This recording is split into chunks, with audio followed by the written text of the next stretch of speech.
guys, so ngayon nga pala, magbabasa ulit tayo. Ito pa din, ganyan. Kasi hindi pa natin nagtatapos. Dito naman tayo sa number 3. Wait guys, hanapin ko lang. Ay, ito pala. Ito naman guys, number 3, the Garden of Eden. Basahin natin guys. One day, as Eve was walking in the Garden of Eden, she heard a hissing sound. It came from a snake hanging from a tree. Eve did not know that the snake was Satan in disguise. The snake hissed, "This looks very tasty. Why don't you take a bite?"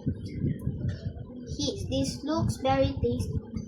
Eve remembered God's rule. We cannot eat from that tree of knowledge or else we will die. She had tasted it. You will again knowledge if you eat from this tree, you will not die. Tempt the snake. Eve bit the juicy fruit and found it delicious. Eve went to Adam and let him taste the forbidden fruit. Suddenly Adam and Eve noticed that they were naked. They were embarrassed and tried to hide behind the plants. One day, God walked into the Garden of Eden looking for Adam. "Where are you?" God called out. God knew something was wrong because Adam and Eve were hiding behind the plants. "Adam, did you disobey me and eat me from the forbidden tree?" God asked angrily. Guys, it was Eve who gave me the fruit. Adam explained. "The snake tricked me," cried Eve. God was so mad that he banished the snake and locked Adam and Eve out of the Garden of Eden. "From now on, you will have to work and hard and live outside the garden on your own."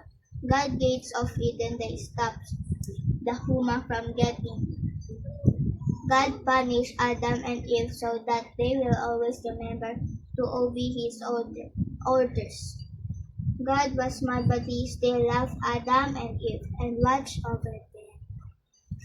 Dito naman sa number 4. Itong title ng number 4, Noah's Giant Task. Genesis 6 and 9. Kalagay 6 and 9. Many years later, Adam and Eve's family grew, and the world was filled with people. The people had not seen God for a long time, and they were starting to forget about Him. God grew very sad as He watched the human become more weak and evil as time passed. He tried to look for good people on earth, but He only found one. The good man, name was Noah, and God liked him because he followed God's word. God came to Noah and gave him the biggest task. With a heavy heart, God said, "The earth is now full of evil, and I want to start over. I will destroy all that I have created, for they are no longer good." God looked at Noah and said, "I will make the heavens rain and bring flood to destroy everything on earth. Do not worry, I will keep you and your family safe, for you are good man." God told Noah how to build a great ark that will protect them from the flood. Noah and his sons, Shem, Ham, and Japheth, did as God commanded and worked on building a big, strong ark for many days. They made plenty of rooms and covered the ark with a strong roof.